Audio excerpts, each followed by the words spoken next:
দাদুর চরণে প্রার্থনা করে এবার আমরা একটু আলোচনা চলে যাব।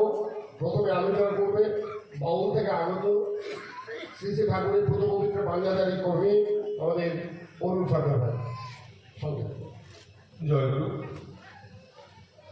আজকে আমি এই গ্রামের প্রত্যেকটি মানুষকে পরম দয়াল শ্রী শ্রী ঠাকুরের শ্রীচরণে তাদের মঙ্গল প্রার্থনা করছি। আমার আজকে খুব ভালো লাগছে। আমি এই গ্রামে বহুবার সৎসঙ্গে এসেছি, কিন্তু আজকের পরিবেশটা যেন মনে হচ্ছে একটু ভিন্ন।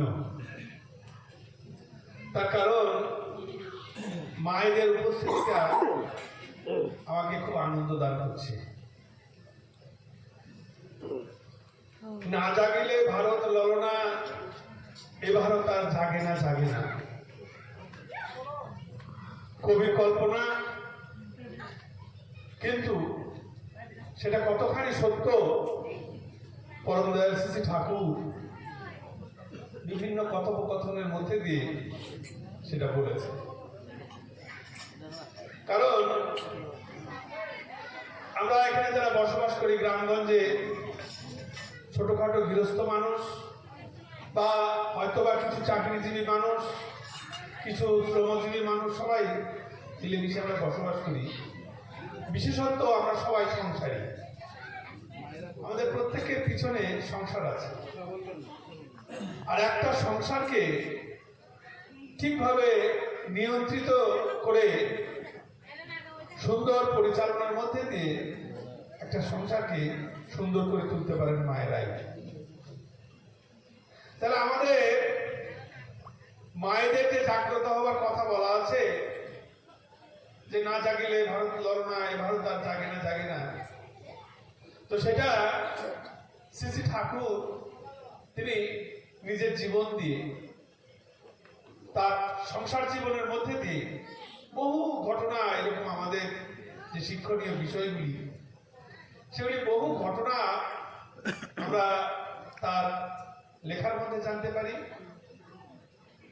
তার পরিবার পরিজন যারা আছেন তাদেরকে প্রত্যক্ষ করে আমরা জানতে পারি, এবং তিনি যে আচার্য পরম্পরা সৃষ্টি করে গেলেন তাদের পরিবারের মধ্যেই আমরা ঠাকুরের বলা কথাগুলির বাস্তব প্রতিফলন দেখতে পাই। আর আমরা যা দেখি, যা বুঝি ভালোটা, সেটা অন্তত মানুষের কাছে বলাই হচ্ছে যাজক। ছোট্ট ঘটনা বলি, সময় কিন্তু খুব কম। পরম দয়াল শ্রী শ্রী ঠাকুরের কাছে এক ব্যক্তি গিয়েছেন যে তার অভাব অনটন তার পিছু ছাড়ে না। সে ঠাকুরকে মাথায় নিয়ে চলে, যজন যজন ইষ্টভৃতি করে, কিন্তু অভাব অনটন তার পিছু ছাড়ে না। তো শ্রী শ্রী ঠাকুর ভক্তজন পরিবেষ্টিত হয়ে বসে আছে। ঠাকুর তাকে বললেন, এই ঠিক সময়টা দ্বীপ্রহর। তো তখন ঠাকুর সেই ব্যক্তিকে বললেন, এই একটা দেশলাই দেখিয়ে দিয়ে বললেন একটু লণ্ঠনটা জ্বালা দাও। দুপুরবেলা লণ্ঠন জ্বালাতে বললেন ঠাকুর, উনি নির্দ্বিধায় উঠে ওই লণ্ঠনটা জ্বালাবার চেষ্টা করলেন।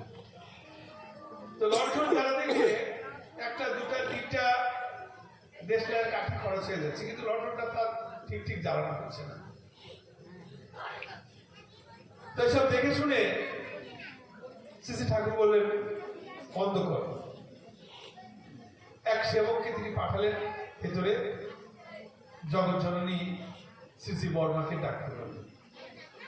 শ্রী শ্রী বর্মা তার সংসার যে কর্মব্যস্ত ছিলেন, যেহেতু ঠাকুর দেখেছেন, সঙ্গে সঙ্গে তিনি শোষণ ব্যস্ত হয়ে ঠাকুরের কাছে এলেন। ঠাকুরকে প্রণাম করে জিজ্ঞেস করলেন। ঠাকুর বললেন, বড় বউ। জগৎজননী শ্রী বর্মাকে ঠাকুর বড় বউ বলতেন। বলে, বড় বউ, তুমি ওই লণ্ঠনটা জ্বালিয়ে দাও তো। জগৎজননী শ্রী শ্রী বর্মা অত্যন্ত সন্তর্পণে একটা দেশলাইয়ের কাঠি খরচ করে লণ্ঠনটা জ্বালিয়ে দিলেন। তারপর বলছে, লণ্ঠনটা নিভিয়ে দাও। কারণটা কেউ বুঝতে পারছে না।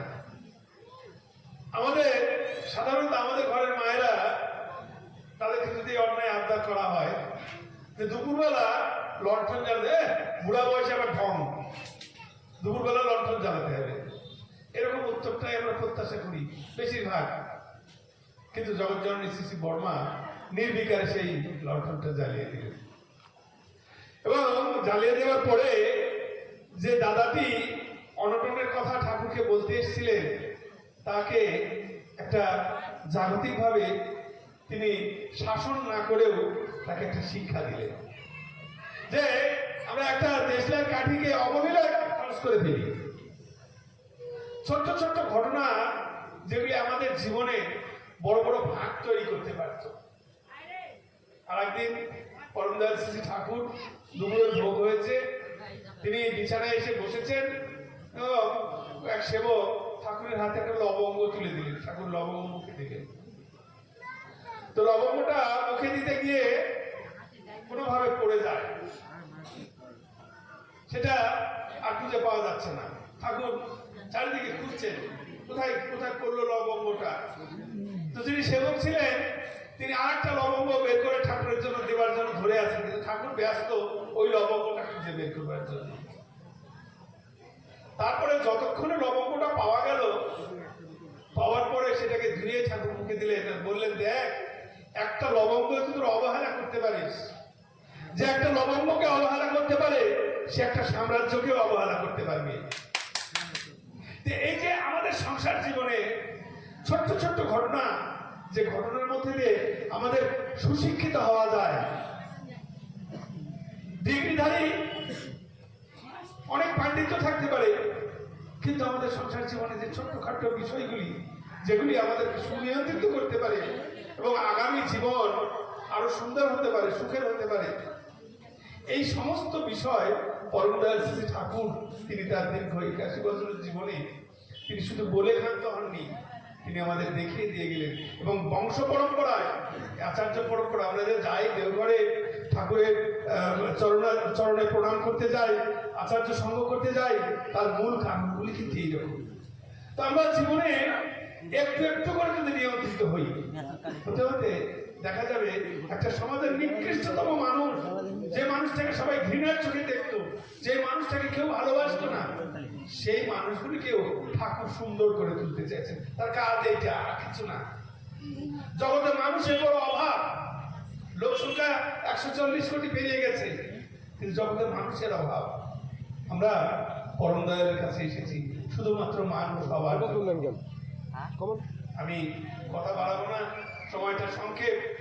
আপনারা সবাই পরম দয়াল ঠাকুরের শ্রীচরণে আশ্রয় নিয়ে তার কথাগুলি নিজের জীবনে বাস্তবভাবে উপলব্ধি করে সেই কর্মানুষ্ঠানের মধ্যে দিয়ে আমরা যদি চলি, তাহলে দেখা হবে ঠাকুর বলেছেন যে তুমি যদি সৎ হও তোমার দেখা থেকে হাজার হাজার মানুষ সৎ হবে, আর তুমি যদি অসৎ হও তোমার দুঃখের সমবেদনা করেছে কেউ থাকবে না। ঠাকুর বললেন যে উপদেশ দেওয়ার চাইতে উদাহরণ হওয়া ভালো। তিনি যা বলেছেন, আমি যা জানলাম রামায়ণ মহাভারত ইত্যাদি যা কিছু থাকে, আমি যা সংগ্রহ করেছি, সেটা শুধু মুখে রাখতে চলবে না, সেটা আচরণের মধ্যে যে ফুটিয়ে তুলতে হবে।